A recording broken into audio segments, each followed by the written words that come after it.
प्रेमाने बोला निरंकारजी. मी आता निरंकारी सत्संग भवनवरून घरी आले आहे आणि आता व्हिडिओ बनवत आहे.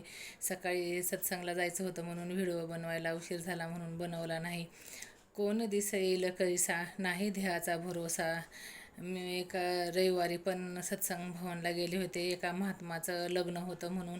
तर ज्या महात्माचं लग्न होतं रविवारी त्यांचं लग्न झालं आणि कालच त्यांची आई ब्रह्मलीन झाली.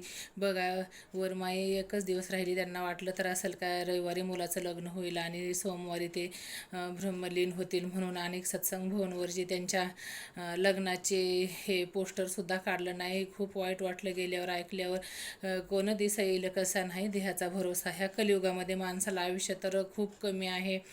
100 वर्ष आयुष्य आहे समजा, तर 100मधले 50 वर्ष हे आपले झोपीमध्ये जात असतात आणि राहतात ते 50 वर्ष. 50 वर्षामध्ये बघा एकदम बालपण आलं, नंतर किशोरावस्था आली आणि नंतर तारुण्य आलं आणि नंतर म्हातारं होईल अशी काय आपली गॅरंटी आहे का? म्हणून आपण काय म्हणतो नंतर भक्ती करू, नंतर भक्ती करू, पण नाही. माणसाचं आयुष्य हे एकदम क्षणभंगूर आहे. आपण डोळ्याची पापणी लावताना किती टाईम लागतो तेवढाच आपला हा देह जायला सुद्धा टाईम लागतो. म्हणून माणसानं कधीच म्हणायचं नाही की मी नंतर परमार्थ करल, आताच काय माझं वय झालंय का. जो कल करे सो आज करे, आज करे सो अब करे. कारण ह्या कलियुगामध्ये आयुष्याची गॅरंटी नाही, कोणाच्याच आयुष्याची गॅरंटी नाही.